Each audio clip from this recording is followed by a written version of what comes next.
சிறுதிரை மடிக்கணினி இணையம் வாயிலாக பல்வேறு சமூக ஊடகங்களின் வாயிலாக போட்டித் தேர்வுக்கு ஆயத்தமாக இருக்கின்ற அன்பான போட்டித் தேர்வு ஆர்வலர்களே, கடந்த சில வீடியோ தொகுப்பில் TNPSC group 2A marathon unit 6 தமிழ்நாட்டின் வரலாறு, பண்பாடு, மரபு, குறிப்பாக திருக்குறள், சமூக அரசியல் இயக்கங்களுடைய தாக்கம், ஆங்கிலருக்கு எதிரான தொடக்க கால கிளர்ச்சிகளை பற்றியெல்லாம் பார்த்துட்டு வரோம். ஆங்கிலருக்கு எதிரான தொடக்க கால கிளர்ச்சிகளில் தான் இந்த பாளையக்காரர்கள் கிளர்ச்சி பார்க்குறோம். அதில் முதலாவது பூலித்தேவரை பார்த்தோம், ரெண்டாவது கட்டபொம்மன் பார்த்தோம். அடுத்ததாக ஆங்கிலேயரை எதிர்த்த முதல் பெண்மணி யாருன்னா வேலு நாச்சியார். இவங்க சிவகங்கை ஆட்சியாளர். இவங்களுடைய பிறப்பு 1730 பிறக்கிறாங்க. குறிப்பாக ராமநாதபுரத்தின் அரசர் செல்லமுத்து சேதுபதிக்கு 1730 அரச குடும்பத்தின் ஒரே பெண் வாரிசாக இந்த வேலு நாச்சியார் பிறக்கிறாங்க. அப்போ இவங்களுடைய காலம் 1730 முதல் 1796. ஆனால் இந்த வேலு நாச்சியார் சிவகங்கை ஆட்சியாளராக எப்போ எதிர்ப்பு தெரிவிக்கிறாங்கன்னா, தன் கணவரை காளையார் கோயில் போரில் இழந்து அப்போ இருந்து எதிர்ப்பாளர் ஆகிறாங்க. அந்த காளையார் கோயில் போல் நடைபெற்றது 1772. ஆட்சியை பிடிக்கிறாங்க 1780. அப்போ பிறப்பு கேட்டால் 1730 முதல் 1796 அவங்களுடைய இறப்பு நடக்குது. அவங்களுடைய எதிர்ப்பு 1772 முதல் 1780. அப்போது ராமநாதபுரத்தின் அரசர் செல்லமுத்துக்கு ஆண் வாரிசு இல்லை. அதனால் இந்த அம்மாவை என்ன பண்ணுறாங்க, வளரி, சிலம்பம் போன்ற தற்காப்பு கலைகளிலும் போர் கருவிகளை கையாளுவதற்கும் பயிற்சி அளிக்கப்பட்டு வளர்க்குறாங்க. அவர் மொழிகளில் தமிழ், தெலுங்கு, கன்னடம், மலையாளம், உருது, ஆங்கிலம், பிரெஞ்சு மற்றும் குதிரையேற்றத்திலும் வில்வித்தத்திலும் திறமையானவராக விளங்குகிறார். தனது 16 வயதில் சிவகங்கை ஆட்சியாளரான முத்து வடுகநாத பெரிய உடைய தேவரை மணக்கிறாங்க. அப்போ ஆங்கிலேய காலனித்துவ சக்திக்கு எதிராக போராடிய முதல் இந்திய ராணி என்று அடிக்கோட்டு போட்டவங்க யார் தான்? இந்த அம்மா தான். குறிப்பாக காளையார் கோயில் போர் 1772 ஆற்காடு நவாப்புடன் கூட்டணி வைத்திருந்த ஆங்கிலேய படைகள் சிவகங்கையை தாக்குறாங்க. அந்த போரில் முத்து வடுகநாத தேவர் காளையார் கோவிலில் போரில் கொல்லப்படுறாரு. அப்போது வேலு நாச்சியார் தனது கைக்குழந்தையான வெள்ளச்சி நாச்சியருடன் தப்பித்து விருபாட்சி, அதாவது திண்டுக்கல் பகுதியில் இருக்கிற கோபால நாயக்கரின் பாதுகாப்பில் சுமார் 8 ஆண்டுகள் தஞ்சம் புகுறாங்க.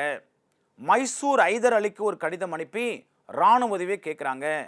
அவரது உறுதியினாலும் உருது மொழியில் சரளமாக பேசுவதால் ஈர்க்கப்பட்ட ஐதர் அலி உதவ ஒப்புக்கொள்கிறாரு.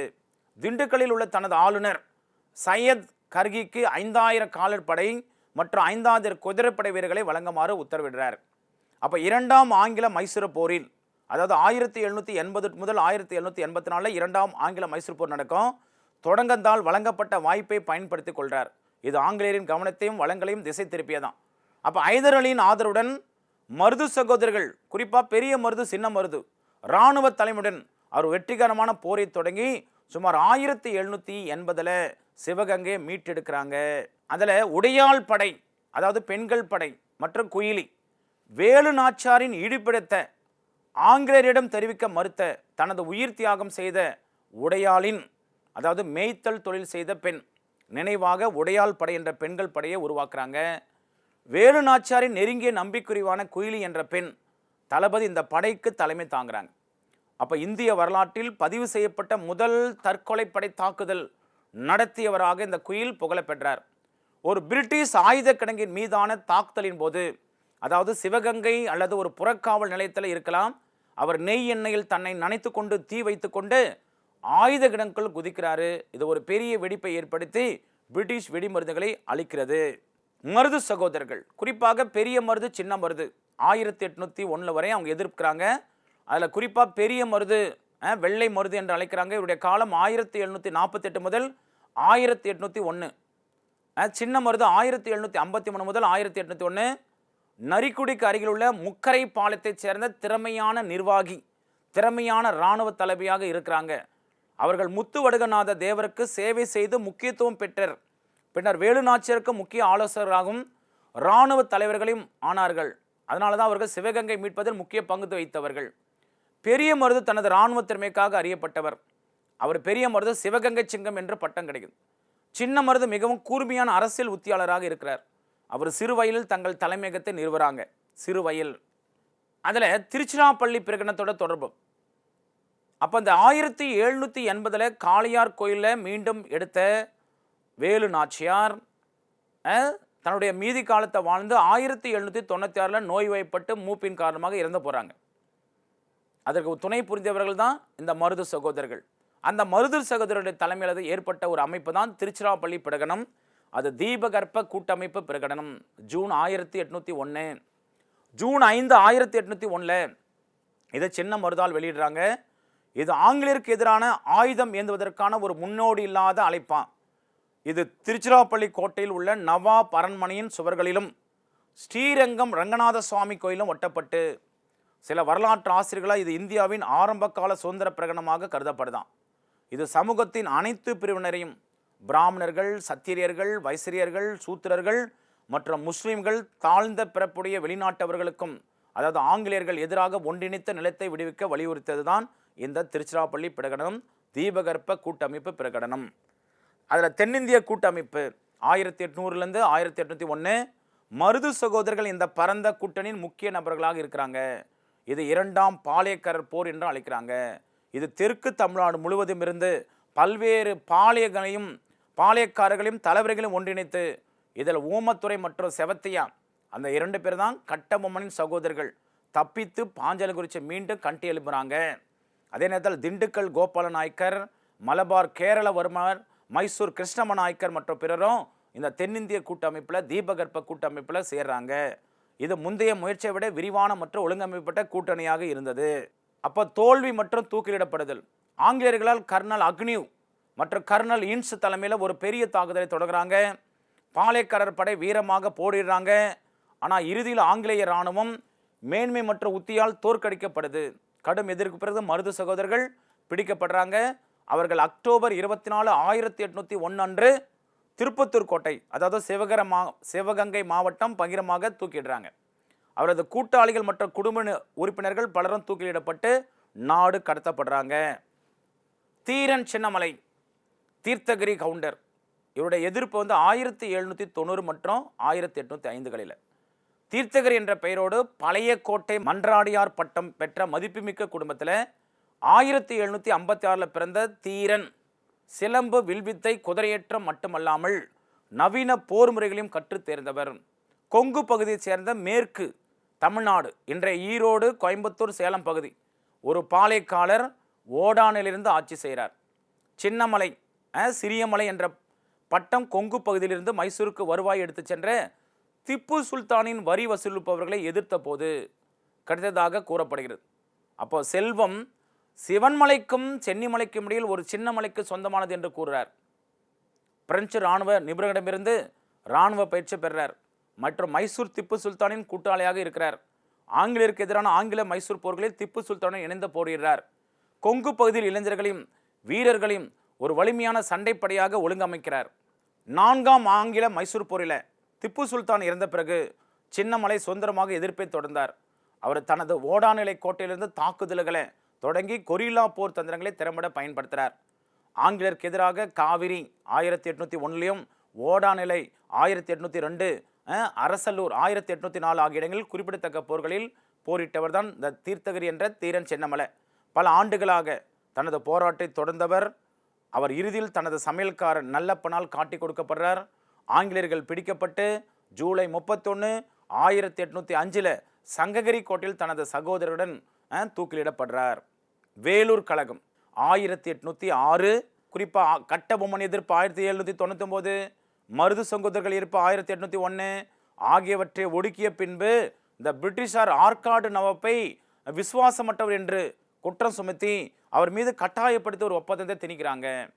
அதில் 1801 ஏற்பட்ட இந்த ஒப்பத்தின்படி ஆற்காடு நவாப் வடார்காடு, தென்னார்காடு, திருச்சிராப்பள்ளி, மதுரை மற்றும் திருநெல்வேலி ஆகிய மாவட்டங்களை அவற்றை நிர்வகிக்கும் அதிகாரத்தோடு ஒப்படைத்துவிட்டு வேண்டும் என்றாங்க. இதன் விளைவாக வெளிப்பட்டதான் 1806 ஆண்டு வேலூர் புரட்சி. அப்போது ஜூலை 10, 1806 அன்று வேலூர் கோட்டையில் நிகழ்ந்தது தான் இந்த வேலூர் புரட்சி. இதுதான் பார்த்தீங்கன்னா ஆங்கிலேயருக்கு எதிரான தொடக்க கால கிளர்ச்சிகளுக்கு முடிந்த பிறகு முதல் சுதந்திர போராட்டத்துக்கு வித்திடுற ஒரு புரட்சி தான் வேலூர் புரட்சி. இது 1857 எழுச்சிக்கு ஒரு குறிப்பிடத்தக்க முன்னோடியாக கருதப்படுறாங்க. காரணம் பார்த்தீங்கன்னா சென்னை இராணுவத்தின் தளபதி ஜெனரல் சர் ஜான் கிரடாக் அவர் வந்து என்ன பண்ணுறாரு, புதிய விதிமுறைகளை அறிமுகப்படுத்துகிறார். அது ஒரு புதிய தலைப்பாக, அதாவது அக்னீஸ் தலைப்பாக என அழைக்கிறாங்க. இது ஒரு நல்ல தோல் கொக்கடை கொண்டிருந்தது. சிப்பாய்களால் ஐரோப்பிய தொப்பி அல்லது இந்துக்கள் மற்றும் முஸ்லிம்களுக்கு புண்படுத்த விலங்கு தோள்களால், அதாவது மாடு பன்றி செய்யப்பட்டதாக உணர்றாங்க. நெற்றியில் சாதி அடையங்களை, அதாவது விபூதி அல்லது திலகம் போன்றவை அணிவதை தடை செய்கிறாங்க. சீருடையில் இருக்கும்போது காதணிகள் அடைவதை தடை செய்கிறாங்க. வீரர்கள் சுத்தமாக மலிக்கப்பட்ட கன்னங்களையும் சீரான முறையில் மீசைகளையும் பராமரிக்க வேண்டிய கட்டுப்பாடுகள்லாம் விதிக்கிறாங்க. அப்போ அடிப்படை குறைகள்னா மோசமான சம்பளம், பாரபட்சமான சேவை நிலைமைகள், பிரிட்டிஷ் வீரர்களுடன் ஒப்பிடும்போது பதவி உயர்வுக்கான வாய்ப்புகள் இல்லாமல், சிறு குற்றங்களுக்கு கடுமையான தண்டனைகள், பிரிட்டிஷ் அடாவடித்தனம் மற்றும் இன ஆணவத்திற்கு எதிரான பொதுவான வெறுப்பு. அப்போ அதே நேரத்தில் திப்பு சுல்தார்கள், அதாவது மொத்தம் 4 மைசூர் போர் நடக்கும், ஆங்கில மைசூர் போர். முதல் 2 போர்களில் ஐதர் அலி இறந்து போயிடுவார். ஐதர் அலியின் மகனான திப்பு சுல்தான் 4வது ஆங்கில மைசூர் போரில் இறந்துடுவார். அப்போ திப்பு சுல்தான் குடும்பத்தின் இருப்பு 1799 ஸ்ரீரங்கப்பட்டினம் வீழ்ச்சி அடைந்த பிறகு திப்பு சுல்தானின் மகன்களும் குடும்ப உறுப்பினர்களும் வேலூர் கோட்டையில் காவல் வைக்கிறாங்க.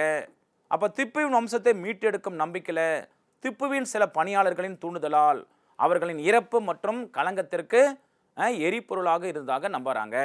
அப்போ 3வது மற்றும் 23வது படைப்பிரிவின் இந்திய சிப்பாய் அதிகாலையில் கலவரத்தை ஏற்படுத்துகிறார். அவர்கள் தங்கள் பிரிட்டிஷ் அதிகாரிகள் மற்றும் வீரர்களை தாக்கி கர்னல் பான்கோட்டையும், அதாவது கோட்டையின் தளபதி, சுமார் அதிகாலையில் 100 பிரிட்டிஷ் வீரர்களையும் கொல்றாங்க. மொத்தம் சுமார் 200 பிரிட்டிஷ் துருப்புகள் கொல்லப்படுறாங்க அல்லது காயமடைகிறாங்க. கலங்கக்காரர்கள் கோட்டையில் திப்பு சுல்தானின் புலிக்கொடி ஏற்றி பதே ஐதர், அதாவது திப்புவின் மூத்த மகன், தங்கள் புதிய ஆட்சியாளர்னு அறிவிக்கிறாங்க. இதில் ஆற்காடிலிருந்து சுமார் 25 கிலோமீட்டர் தொலைவில் குதிரைப்படை மற்றும் பீரங்குடன் விரைந்து வந்த கர்னல் கில்லஸ்பி இந்த களங்கம் கொடூரமாக அடக்கிறார். 100க்கான சிப்பாய்கள் சண்டையில் கொல்லப்படுறாங்க அல்லது பின்னர் சுருக்கமாக தூக்கிலிடப்படுறாங்க. விளைவுனா அப்போதைய சென்னை மாகாண ஆளுநராக இருந்தவர் தான் லார்டு வில்லியம் பெண்டிங்.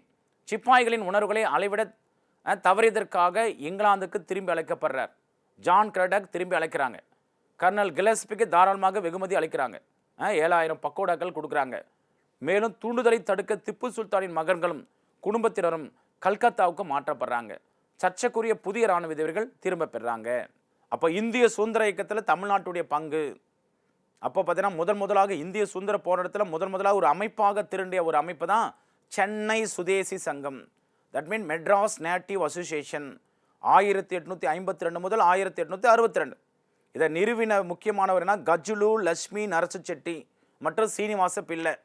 அப்போ சென்னை மாகாணத்தில் முதல் அரசியல் அமைப்பு மற்றும் இந்தியாவின் ஆரம்ப கால அமைப்புகள் ஒன்று. குறிப்பாக கல்கத்தாவில் பிரிட்டிஷ் இந்தியா சங்கம் 1851, பம்பாய் சங்கம் 1852. அப்போ ஆரம்ப கால அமைப்புகளில் ஒன்று தான் இந்த சென்னை மாகாணம். அதாவது மாகாணத்தில் முதல் அரசியல் அமைப்பு சென்னை சுதேசி சங்கம், சென்னை வாசிகள் சங்கம் என்று அழைக்குவாங்க.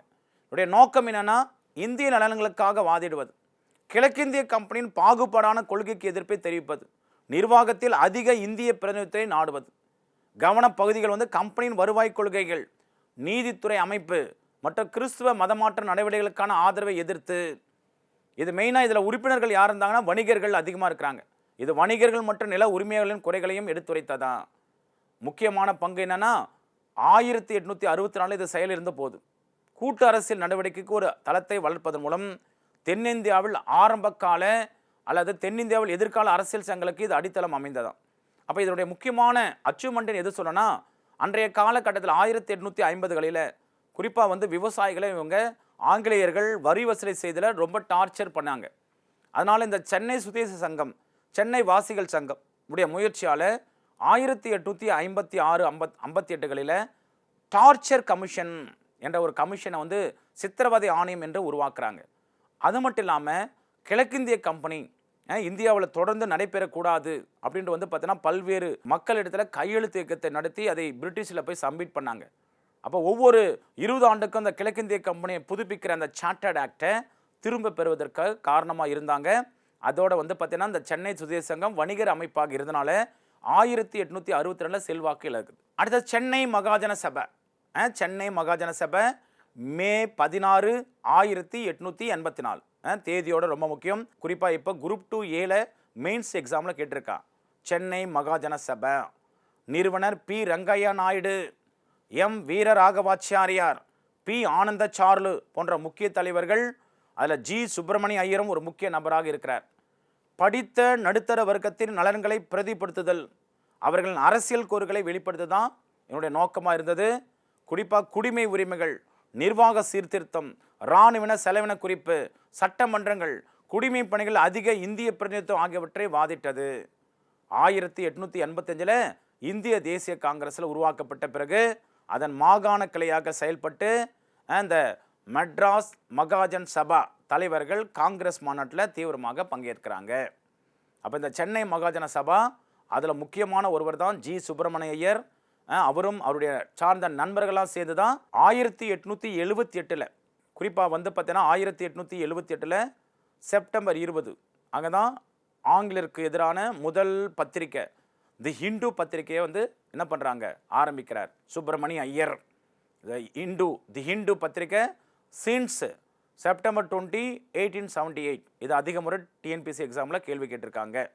அப்போ இந்த 1885 இந்திய தேசிய காங்கிரஸ் உருவாகிறதுக்கு முன்னாடி என்ன பண்ணுறாங்க, இந்த டிசம்பர் 85 டிசம்பரில் இன்றைய அடையாறில், குறிப்பாக சென்னையில் அடையாறில் அந்த பிரம்மஞான சபையினுடைய அலுவலகத்தில் கூடி இந்த சென்னை மகாஜன சபை உறுப்பினர்கள்லாம் காங்கிரஸ் பேரியக்கத்தில் இணைந்து பின்னால் இவங்களுடைய கொள்கையெல்லாம் கோரிக்கையெல்லாம் இந்திய தேசிய காங்கிரஸின் கோரிக்கையாக மாற்றப்பட்டது. பிற ஆரம்ப கால அமைப்பு செல்வாக்கு பூனா சர்வஜனிக் சபா. இது 1870 எம்ஜி ரானடே, கணேஷ் வாசுதேவ் ஜோஷி, சிப்லகர் போன்றவர்களால் நிறுவப்பட்டதான் பூனா சர்வஜனிக் சபா. பாரத மாதா சங்கம். இது 1907 தமிழ்நாட்டில் ஒரு ரகசிய புரட்சிகர அமைப்பு. தீவிரவாத தேசியத்தால் பாதிக்கப்பட்டது. ஆஷ் கொலை போன்ற நடவடிக்கையில் ஈடுபட்டது. அதில் முக்கிய நபர் தான் நீலகண்ட பிரம்மச்சாரி. சென்னையில் காசி நகரி பிரச்சாரணி சபா. இது 1804 இந்த அமைப்பு முதன்மையாக இந்தி மொழி மற்றும் தேவநாகரி எழுத்துக்களை மேம்படுத்துவதற்காக தொங்கப்பட்டதாம். சென்னையில் இதன் இருப்பு மொழியில் தொடர்புகளை எடுத்து காட்டுகிறது. ஆனால் இது முக்கிய தமிழ் அரசியல் அமைப்பிலிருந்து வேறுபட்டதாம். காசி நாகரிக பிரச்சாரணி சபா 1804. வருவாய் வாரிய நிலைக்குழு ஆணை எண் 128 1851. அரசாங்க வேலைவாய்ப்பில் சமூக பொருளாதார இயக்கவியல் மற்றும் பிரதிபலிக்க ஒரு ஆரம்ப கால நிர்வாக நடவடிக்கை. வருவாய்த்துறையில் பிராமணர்கள் அதிகப்படியான பிரதிநிதித்துவம் குறித்த கவலைகளை நிவர்த்தி செய்தல். அரசு பணிகளில் பிராமணர் அல்லாதவர்கள் நியமனத்தை ஊக்குவித்தல். ஒரு நிர்வாக ஆணையாக இருந்தாலும் பொது வேலை வாய்ப்பில் நிலவும் சமூக ஏற்றத்தாழ்வுகளை அது அங்கீகரித்து நிர்வகிக்க முயன்றது. பிற்கால பிராமணர்களாத இயக்கத்தின் சமூக நீதி மற்றும் அரசு சேவைகள் மற்றும் கல்வியில் சமமான பிரதிநிதித்துவத்திற்கான கோரிக்கைகளுக்கு இது ஒரு ஆரம்ப கால வரையறுக்கப்பட்ட முன்னோடியாக காணலாம். வருவாய் வாரிய நிலைக்குழு ஆணை எண் 128 1851 அரசாங்க வேலைகளில் சமூக பொருளாதார இயக்கவியல் மற்றும் பிரதிபலிக்க ஒரு ஆரம்ப கால நிர்வாக நடக்க. தமிழ்நாட்டில் சுதேசி இயக்கங்கள் 1906 முதல் 1911. அப்போ வங்க பிரிவினை 1905 சுதேசி இயக்கத்தை தூண்டியதான். இது தமிழ்நாட்டில் பொருளாதார தேசிய வெகுஜன அணிதிரட்டல் மற்றும் புரட்சிகர உணர்வு ஆகியவற்றால் வகைப்படுத்தப்பட்ட தீவிர வெளிப்பாட்டை காட்டியது. அவருடைய தலைமை மற்றும் முக்கிய நபரில் ஒருத்தர் தான் வ.உ. சிதம்பரம் பிள்ளை. கப்பலோட்டிய தமிழன் 1872. தமிழ்நாட்டில் குறிப்பாக தூத்துக்குடியில் இந்த ஊவேசா இயக்கத்தை முன்னெடுக்கிறாரு. சுதேசி நீரேவி கப்பல் நிறுவனம், அதாவது Swadeshi steam navigation company 1906 British India steam navigation கம்பெனியும் போட்டியிட இந்த உள்நாட்டு கப்பல் நிறுவனத்தை நிறுவுறார். மிக முக்கியமாக தூத்துக்குடியில் கோரல் மில் வேலை நிறுத்தம் 1908 சிறந்த ஊதிய மற்றும் பணி நிலைமைகளை கோரியது. இதில் தேசியவாத பின்னணியுடன் இந்தியாவில் ஆரம்ப கால ஒழுங்கமைக்கப்பட்ட தொழிலாளர் வேலை நிறுத்தங்கள் ஒன்றாம். அப்போ இந்த கப்பலோட்டிய தமிழன் பிரிட்டிஷ் ஸ்டீம் நேவிகேஷன் கம்பெனிக்கு எதிராக லாவோ காலியா என்ற 2 கப்பல்களை தூத்துக்குடிக்கும் கொழும்புக்கு இடையில் அவர் வந்து பார்த்தீங்கன்னா கப்பலை ஓட்டினதுனால தான் அவர் கப்பல் ஓட்டிய தமிழன். அவரது முன்னோடி கப்பல் முயற்சிக்கு அவருக்கு வழங்கப்பட்ட கௌரவ பட்டம். அடக்குமுறை தேசிய துரோகத்திற்காக 1908 சுப்பிரமணிய சிவனுடன் கைது செய்யப்படுறாரு. இது திருநெல்வேலி எழுச்சிக்கு வழிவகுத்தது. கொடூரமான சிறைவாசத்தை, குறிப்பாக செக்கிழுப்பது உட்பட்ட பொருளாதார அழிவை எதிர்கொள்கிறார். குறிப்பாக வந்து அவர் கோயம்புத்தூரில் கண்ணனூர் சிறையிலையும் அடைக்கப்படுறாரு. அந்த கோயம்புத்தூர் சிறையில் தான் அவர் வந்து செக்கிழுத்து செம்மலாகிறார். இலக்கிய பணியை பொறுத்தவரையும் வ.உ. சிதம்பரனாருடைய மெய்யறிவு, மெய்யறம் திருக்குறள் உரைகளாக எழுதியிருக்கிறாரு. சுப்பிரமணிய பாரதி மகாகவி பாரதி இல்லையா, புரட்சிகர கவிஞர், பத்திரிகையாளர், சுதந்திர போராட்ட வீரர். அவருடைய தேசபக்தி பாடல்களுக்கும் எழுத்துக்களும் மக்களை திரட்டியவர். பத்திரிகை பணி இந்தியா என்ற தமிழ் வார இதழ, அதாவது அரசியல் கேலி சித்திரங்களை கொண்டிருந்தது. பின்னர் சுதேசி மித்திர நிதியில் பணியாற்றியவர். அவரது உணர்ச்சிமிக்க கட்டுரைகளும் கவிதைகளும் சுதந்திரம் மற்றும் சமூக சீர்திருத்தத்திற்காக வாதிட்டார். தேசியவாத ஊக்குவிப்பு, தேசியவாத கருத்துக்களை பரப்பதற்காக சுதேசி சங்கம் போன்ற அமைப்பை நிறுவியவர். தீவிரமாக ஈடுபட்டவர். தனது மொழிபெயர்ப்புகள் மற்றும் பாடல்கள் மூலம் தமிழ்நாட்டில் வந்தே மாதரம் என்ற முழக்கத்தை பிரபலப்படுத்தியவர். சுப்பிரமணிய சிவா, அரவிந்த் கோஷ் ஆகிய நெருங்கிய கூட்டாளி பிரிட்டிஷார் கைதிலிருந்து தப்பிக்க வேண்டி பாண்டிச்சேரி, அப்போதைய பிரெஞ்சு இந்தியா, தப்பி சென்றவர் தான் சுப்பிரமணிய பாரதி. சுப்பிரமணிய சிவா 1884 முதல் 1925 ஒரு ஆற்றல் மிக்க சொற்பொழிவாளர். வஉசியுடன் சுதேகத்தின் முக்கிய தலைவர். திருவனந்தபுரத்தில் தர்ம பரிபாலன் சமாஜம் நிறுவியவர். 1921 பாப்பரப்பட்டில், அதாவது பெண்ணாகரம், அதாவது தருமபுரி மாவட்டம், பாரத ஆசிரமத்தை நிறுவியவர். இது கிராமப்புற மேம்பாட்டை வளர்ப்பதை நோக்கமாக கொண்ட ஒரு அமைப்பு. கோரல் மில் வேலை திட்டத்தில் பங்கேற்று வரியுடன் சிறையில் அடைக்கப்படுறாரு. பத்திரிகை பணி பார்த்தீங்கன்னா ஞானபானு சென்னையில் 1913 ஒரு மாத இதழை தொடங்குறாரு. சமூக சீர்திருத்தம், சாதி பாட்டிற்கு எதிராக வாதிட்டவர். சிறைவாசத்தின் போது தான் தொழுநோயால் பாதிக்கப்படுறாரு. தொழுநோயர்களின் ரயில் பயணத்தை கட்டுப்படுத்தும் பழமையான பிரிட்டிஷ் சட்டங்கள் காரணமாக அவர் தனது தேசியவாத பணிக்காக அடிக்கால் நடையாக பயணிக்க வேண்டியிருந்தது. பிரபஞ்ச மித்திரன் அது அவருடைய மற்றொரு வெளியீடு, கட்டுரைகளின் தொடராக இருக்கலாம் என்று எழுதுகிறார். அடுத்ததாக புரட்சிகர தேசியம், வாஞ்சிநாதன் மற்றும் ஆஷ் கொலை, 1911. வாஞ்சிநாத ஐயரின் பின்னணி. திருவாங்கூர் சமஸ்தானத்தில், அதாவது தற்போது தமிழ்நாட்டில் செங்கோட்டையில் பிறக்கிறாரு. திருவாங்கூரில் புனரூரில் வனக்காவலராக பணியாற்றாரு. பாரத மாதா சங்கத்தின் உறுப்பினர். இது பிரிட்டிஷ் அதிகாரிகளை கொன்று ஆயுத போராட்டத்தின் மூலம் காலனித்துவ ஆட்சியை அகற்றுவதை நோக்கமாக கொண்ட ஒரு ரகசிய புரட்சிகர சங்கம்தான். மற்ற புரட்சிகர குழுக்களுடன் தொடர்பு கொண்டிருக்கிறாரு. தீவிரவாத தேசியவாத கருத்துக்களால் பாதிக்கப்பட்டார். டான் சொசைட்டி முதன்மையாக வங்காளத்தை மையமாக கொண்டு, பின்னர் வாஞ்சியின் நேரடி தொடர்பு குறிப்பிட்ட ஆதாரம் தேவை, இருப்பினும் உணர்வு ஒரே மாதிரியாக இருந்தது தான் இந்த வாஞ்சிநாதனுடைய பின்னணி. இதில் பார்த்தீங்கன்னா குறிப்பாக ஆஷ் பார்த்தீங்கன்னா ஒரு கலெக்டர். அவரை பார்த்தீங்கன்னா ரயில் நிலையத்தில், மணியாச்சி ரயில் நிலையத்தில் துப்பாக்கியில் சுட்டு தானும் சுட்டு கொண்டு இறந்து போகிறார். ஜூன் 17, 1917. இது அடிக்கடி கொஸ்டின் கேட்டிருக்காங்க. ஜூன் 17, 1911 அன்று வாஞ்சிநாதன் மணியாச்சி ரயில் நிலையத்தில் திருநெல்வேலி ஆட்சியர் ராபர்ட் வில்லியம் டிஎஸ் நோட் ஆஷை சுட்டுக் கொள்கிறார். சுதேசி இயக்கத்தை அடைக்குவதற்கும் வஉசி போன்ற தேசியவாதிகளை கடுமையாக நடத்தியதற்கும் ஆஷ் பொறுப்பாளியாக கருதப்படுறார். இந்த அரசியல் படுகொலை பிரிட்டிஷ் அடக்குமுறைக்கு எதிரான ஒரு போராட்டம். இது 5ஆம் ஜார்ஜ் மன்னனின் ஆட்சியின் போது நிகழ்ந்ததா. அப்போ ஆஷை சுட்ட உடனே பிடிபடுவதை தவிர்ப்பதற்காக வாஞ்சிநாதன் தன்னைத்தானே சுட்டு தற்கொலை செய்து கொள்கிறார். அவரிடம் கண்டுபிடிக்கப்பட்ட ஒரு கடிதம் இந்திரிகளை தவறாக நடத்தியதற்காக பழி வாங்குவதோடு படுகொலையை தொடர்படுத்தி அவரது நோக்கங்கள் விளங்கியதாம். பாரத மாதா சங்கத்தின் முக்கிய அமைப்பாளரான நீலகண்ட பிரம்மச்சாரி தொடர்ச்சியான விசாரணையில் ஆஷ் கொலை சதி வழக்கு முதல் குற்றவாளியாக பெயரிடப்பட்டார். அவரும் மற்றவர்களும் தண்டிக்கப்படுறாங்க.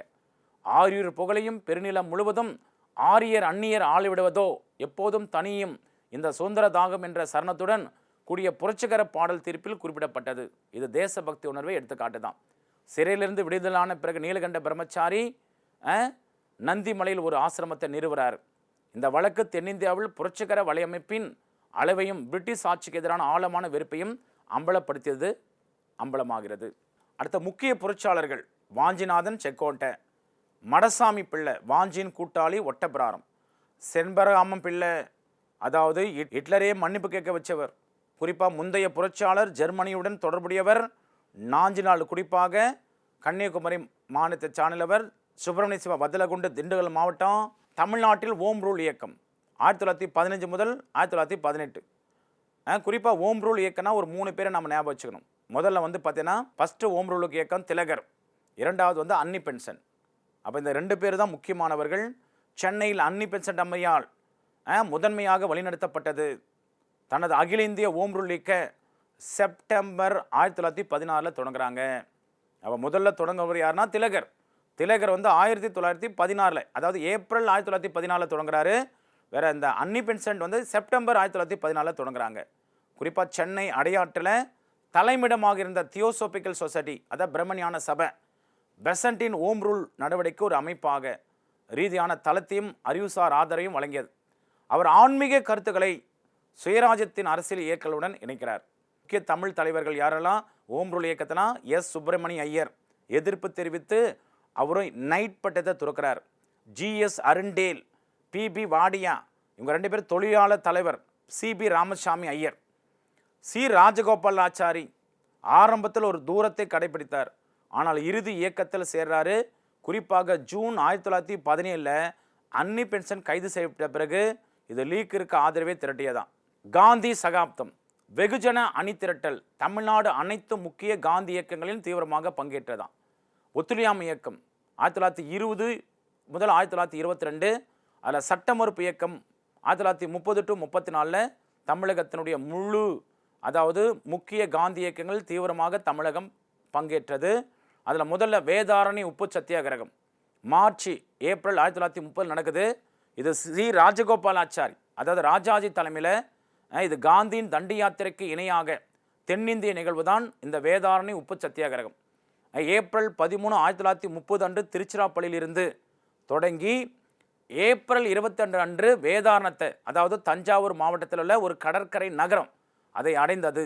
அப்போ ஏப்ரல் 30 அன்று அடையாளமாக உப்பு காய்ச்சப்பட்டு சுமார் 90லிருந்து 100 சத்தியாகிரகிகள், அதாவது கரெக்டாக எக்ஸாக்டாக 98 பேர், இதுவும் கேள்வி கேட்டிருக்காங்க 2024, 98 சத்தியாகிரகிகள் இந்த யாத்திரையில் பங்கேற்கிறாங்க.